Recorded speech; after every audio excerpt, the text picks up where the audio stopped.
Hola a todos, ¿qué tal? Esperando que estén muy bien. Vamos a ver en este video trastornos somatomorfos y disociativos. Ambos forman parte de las llamadas neurosis, que ya hemos comentado algunas en otros videos que te invito a revisar en esta lista de reproducción. En este caso he decidido juntar a las dos, somatomorfos y disociativos, porque comparten una característica en común y que es la histeria. Tenemos que entender la histeria como un estado de intensa excitación nerviosa que ocurre por un factor estresante, por una situación o circunstancia en la que el paciente va a tener una reacción exagerada, una reacción que normalmente las demás personas considerarían exagerada, y que como estas personas tienen un problema para expresar esta reacción ante la situación, lo van a hacer no de manera convencional, sino mediante alteraciones somáticas o psíquicas. Cuando una histeria se compensa o digamos se expresa con una manifestación somática, síntomas físicos en el paciente, ahí estamos hablando de los trastornos somatomorfos. En cambio, si es que la manifestación que presenta es del tipo psíquico, alteraciones de la funcionalidad de la mente sin alterar órganos y sistemas adicionales, aquí hablaremos de los trastornos disociativos. Entender esta diferencia es importante para el diagnóstico diferencial. Así que vamos a empezar viendo los trastornos somatomorfos vamos a ver cómo en la práctica se manifiestan. Como dijimos, son enfermedades físicas, síntomas físicos que presenta el paciente, y aquí tenemos que si el paciente inventa o simula estos síntomas, ahí estamos hablando de trastornos facticios o simulación, que no son propiamente enfermedades psicológicas, sino más sería pacientes que buscan parecer enfermos con una motivación secundaria. En cambio, cuando el paciente sufre síntomas somáticos, no los inventa, ahí estamos hablando de una de estas dos posibilidades. Si es que el paciente tiene una alteración anatómica producto de un problema psicológico, ahí hablamos de un trastorno psicosomático. Psicosomático es cuando una enfermedad psiquiátrica genera problemas físicos. Y en cambio, cuando la exploración normal es normal o incongruente, es decir, paciente que tiene síntomas de infarto, pero en ese momento le hacemos todos los estudios y resulta que no era infarto, que está todo normal, esto es un trastorno somatomorfo. Esto es lo que quiero que entiendan. El paciente enfrenta a la situación estresante mediante síntomas. Entonces, estos trastornos somatomorfos se dividen en estas 5 categorías que las vamos a estudiar una por una. Primero tenemos el trastorno por somatización, conocido también como síndrome de Briquet. Este es el más frecuente de los somatomorfos y estos son pacientes que tienen una historia amplia de múltiples síntomas físicos de varios sistemas, como por ejemplo dolores, síntomas gastrointestinales, trastornos sexuales, entre otros, antes de los 30 años y que tienen una resolución atípica. Es decir, son pacientes que la exploración física y los exámenes de laboratorio son estrictamente normales. Entonces pareciera que son pacientes simuladores, pero realmente no. Son pacientes que tienen una queja real y entonces como queja real que es, tienen un motivo de consulta justificado para ir de médico en médico y muy frecuentemente estos pacientes terminan o automedicándose o realizándose estudios diagnósticos costosos e innecesarios. Entonces, el diagnóstico es difícil, el diagnóstico tiene que descartarse todo lo orgánico, el psiquiatra tiene que hacer un manejo adecuado a estos pacientes, ya que también no hay un consenso generalizado sobre el tratamiento, no tiene un tratamiento específico. En algunas personas funcionará más la psicoterapia, cuando haya síntomas depresivos se darán antidepresivos y así sucesivamente. Una variedad del trastorno de Briquet es el trastorno por dolor, que es lo mismo, un trastorno por somatización donde el único síntoma es dolor, y es un dolor real, un dolor ocasionado por una enfermedad que sí tiene el paciente. Por ejemplo, un paciente que tiene artritis, sí le debe doler, pero en este trastorno el paciente le duele más de lo que debería. Entonces, estos pacientes lo que suelen hacer es un abuso de analgésicos y a veces también se relaciona con otras psicopatologías. Todo esto tiene que hacer un abordaje y estudio completo el psiquiatra. Después tenemos el trastorno hipocondríaco. Estos pacientes presentan miedo o preocupación excesiva a padecer una enfermedad grave. Como tal, para establecer el diagnóstico de hipocondríaco, tiene que persistir este problema por más de 6 meses y no debe explicarse por ningún trastorno delirante ni obsesivo. En esta enfermedad los pacientes van a tener una mala interpretación de sensaciones banales o sensaciones fisiológicas o variantes de la normalidad. Entonces, esto le diferencia de la somatización. Aquí el paciente tiene síntomas reales, en el hipocondríaco no, tiene leves sensaciones que ya interpreta como situaciones graves. En el hipocondríaco es muy importante descartar depresión o trastornos de ansiedad para poder tratarlos, y muchas veces en estas circunstancias se resuelve el trastorno hipocondríaco. Cuando es exclusivo, cuando solo es el trastorno hipocondríaco, son pacientes de muy difícil manejo. Otra cosa que les diferencia de la somatización es que en la somatización el paciente tiene riesgo de iatrogenia, es decir, que se le practiquen procedimientos innecesarios o tome tratamientos innecesarios. Aquí en el hipocondríaco es al revés. El paciente también le tiene miedo a los efectos secundarios de los medicamentos, entonces por lo general no completan tratamientos. Entonces cuando están enfermos de verdad, no completan el tratamiento y persisten con esa enfermedad, entonces piensan que es más grave de lo que es. Entonces, como ves, es un paciente que no le gusta estar enfermo, pero piensa que está enfermo. No le gusta tomar tratamientos, pero aún así busca tratamientos. Entonces, es un paciente de muy difícil manejo. Espero no se encuentren con muchos en su carrera, pero seguramente lo van a hacer. El siguiente trastorno es la dismorfofobia. También se la llama trastorno dismórfico corporal y consiste en una preocupación por un defecto físico que no existe o es irrelevante, como tener un lunar en el rostro. Bueno, lo más frecuente es que sean defectos de la cara, del rostro, y que estos pacientes van a tener una constante obsesión, una constante idea de que tienen que, no pueden salir a la calle, no pueden salir en público porque les van a ver este defecto. Cosas muy simples como que una ceja esté más arriba que la otra, o algo de la nariz, o que el labio izquierdo, bueno, o labio inferior, lo que sea, son ejemplos de que son exageraciones de las variantes de la normalidad. Será dismorfofobia como tal cuando genere deterioro social, laboral o de cualquier otro ámbito de la vida, porque normalmente podemos ser inconformes con ciertos aspectos de nuestra apariencia y eso es normal. Lo que es anormal es que esto afecte nuestra vida diaria. Como tal, la dismorfofobia no incluye situaciones como anorexia nerviosa, donde la paciente se siente que tiene más peso del que realmente tiene. Esto es un trastorno psiquiátrico aparte, ni tampoco alucinaciones que podrían distorsionar la imagen que tiene el paciente. O sea, aquí el paciente no alucina, solo le da más importancia a un defecto que realmente no padece.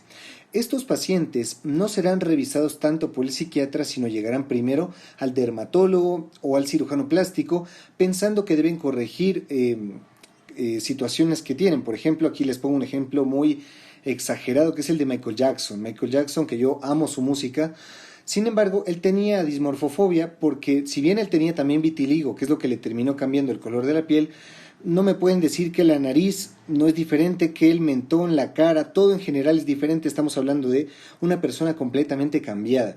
Una persona que tenía dinero y que acudió a profesionales de la salud que en lugar de ser honestos o decirle la verdad de que no tenía nada que cambiarse, aprovecharon el dinero y dijeron vamos, hagámosle todo lo que queramos. Aquí te pongo un ejemplo más catastrófico.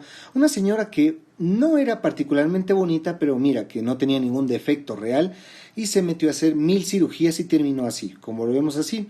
Estas son las complicaciones de una dismorfofobia, así que hay que evitar la iatrogenia. Es imposible que podamos evitar que hayan médicos deshonestos, pero si llega a ti, a tu consulta, una dismorfofobia, tú tienes que ser una buena persona, antes un buen profesional, y tratar de remitir al psiquiatra en lugar de aprovecharte de esta situación mental del paciente.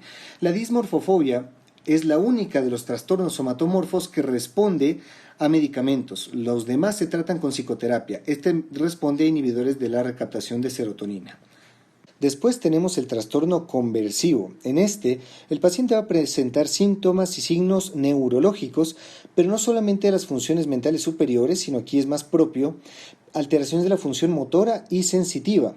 Es decir, aquí va a presentar crisis convulsivas reales, parálisis, temblores, disfagia, afonía, retención urinaria. En la parte sensorial va a tener desde parestesias hasta verdadera ceguera, sordera, alucinaciones.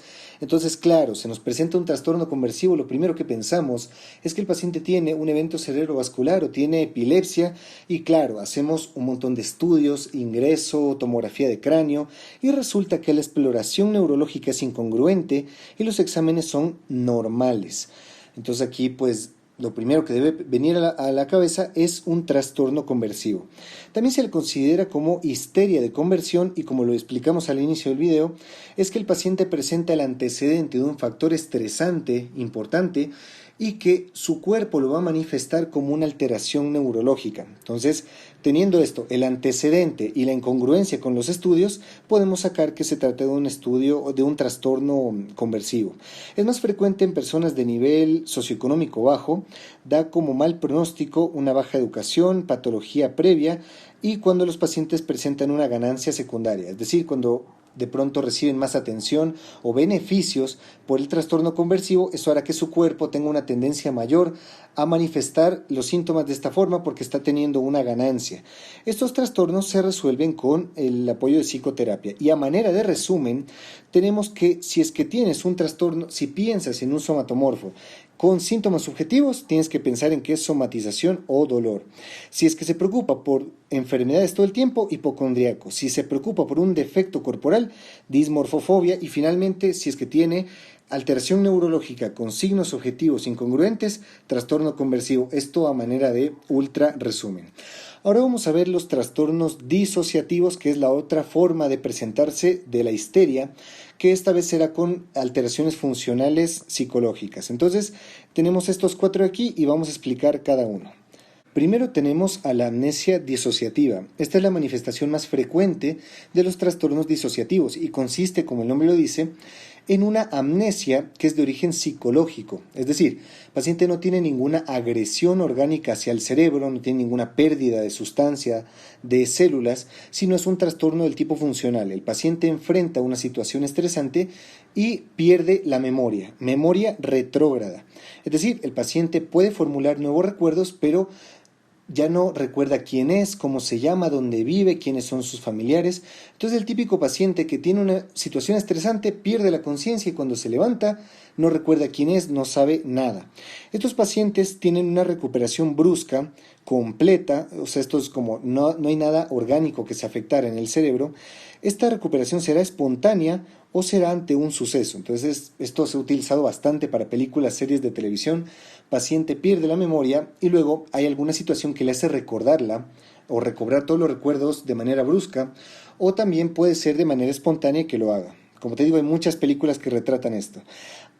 Es importante ante una amnesia disociativa diferenciar del estrés postraumático y de las amnesias orgánicas, o sea, las que sí tienen un daño cerebral, como parte del diagnóstico diferencial y también para poder constatar el pronóstico del paciente. Después tenemos a la fuga disociativa, que como el nombre lo dice, es una fuga. El paciente escapa literalmente del problema, es decir, enfrenta la situación estresante y después establece un viaje repentino e inesperado con una amnesia retrógrada del episodio. ¿Qué quiere decir? El paciente enfrenta una situación y simplemente se va, toma un bus, toma un tren, a donde sea, y durante ese episodio que es disociativo, el paciente, si un desconocido le pregunta cuál es su nombre, el paciente puede establecer una identidad completamente diferente. Aquí está actuando como una persona distinta.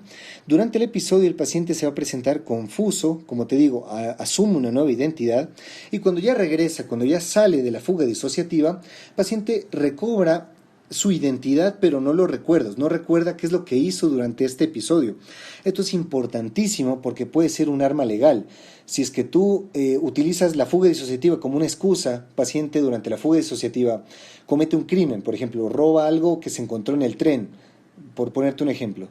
La fuga disociativa lo eximiría de la culpa, porque el paciente no recuerda haberlo hecho y era como una personalidad adicional quien la hizo, pero por supuesto también esto puede utilizarse como una mentira a nivel judicial para poder escaparte de un delito que sí cometiste, así que hay que tener mucho cuidado con el manejo de este diagnóstico y siempre que se encuentre hay que diferenciarle del alcoholismo, se parece, el consumo de drogas y también la epilepsia del lóbulo temporal que puede presentar síntomas parecidos.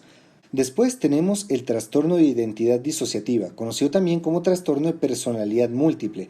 Aquí el paciente crea en su cabeza una segunda personalidad que tiene su propia identidad, su propio nombre, su propia forma de comportarse y que por lo general suele ser muy contraria a su personalidad de base, porque es una forma de enfrentar los problemas que su propia personalidad no enfrenta. Entonces hay una transición brusca entre estas dos personalidades y no tienen conciencia la una de la otra. Es decir, cuando está una personalidad, despierta, la otra está dormida, y cuando la otra se activa, la otra se duerme, entonces estas dos no llegan a conocerse nunca, y para el paciente le resulta muy extraño cuando tú le hablas de lo que hizo cuando estaba en la otra personalidad. Aquí te tengo una imagen de una película que yo la disfruto bastante, te la recomiendo, es una comedia que se llama Irene Yo y mi otro yo. En esta película Jim Carrey es un policía de Rhode Island, bastante buena gente, muy buena persona, pero eso hace que todos se aprovechen de él. Entonces él hace una segunda personalidad que es Hank, que él es más asertivo, más malo, por así decirlo, y este sí le ayuda a enfrentarse a sus problemas. Por supuesto, la película exagera bastante, no es así como se presenta en la vida real, pero es una película para divertirse bastante. De las poco conocidas de este actor, te la recomiendo mucho. En cambio, los trastornos de verdad hay que asociar o se asocian por lo general a traumas de la infancia y se tienen que diferenciar o hacer el diagnóstico diferencial de personas que consumen tóxicos, drogas y también de algunas enfermedades neurológicas. Y finalmente te voy a mostrar dos trastornos que son el de despersonalización y desrealización, que no suelen ser individuales, sino que suelen acompañar o ser síntomas de un cuadro depresivo o esquizofrénico o también de angustia, ansiedad. Esta despersonalización consiste en el que el paciente tiene una alteración en la percepción de sí mismo o la experiencia de sí mismo, observándose como un observador externo, como si su propio cuerpo no le perteneciera, él se ve desde afuera. Y la otra es la desrealización, que es lo contrario. El paciente siente que el espacio, el ambiente donde se encuentra no es real, es extraño, lo siente como si estuviera en un sueño o en una película. Por supuesto, estos dos trastornos se tiene que hacer el diagnóstico diferencial con consumo de tóxicos y también con enfermedades neurológicas, no solamente se presentan en el ámbito psiquiátrico. Y bueno, hemos llegado a la parte final del video. A mí me gusta recomendar buen cine y sobre los temas que vimos hoy les voy a recomendar 3 películas de trastornos disociativos. Tenemos Irene Yo y mi otro yo, una comedia muy buena, se van a divertir de inicio a fin, es excelente. El Club de la Pelea, que bueno, la verdad es difícil hacer una reseña de esta película sin dañarles el argumento, así que no diré nada, pero es muy buena, de los grandes clásicos del cine. Y Fragmentado, que bueno, esta es una exageración del trastorno de identidad disociativa. Si ya es suficiente tener 2 identidades, imagínate tener 24. O sea, ya es muy exagerado, pero la película me gustó. Es una interpretación muy difícil de conseguir por James McAvoy. Así que estas 3 les dejo, hay muchísimas más. Y de Somatomorphos no les dejo ejemplos porque es muy difícil encontrar realmente buenas películas de esto. Pocos cineastas les gustará hacer una película de hipocondríacos, o sea, me entenderán, entonces no les he traído ejemplos, pero por supuesto que existen. Y eso es todo, mis amigos y amigas. Yo les agradezco, les invito a suscribirse para ver más clases de medicina y que me sigan en Instagram. Cualquier duda, comentario, sugerencia es bien recibida en la caja de comentarios y que les vaya muy, muy bien.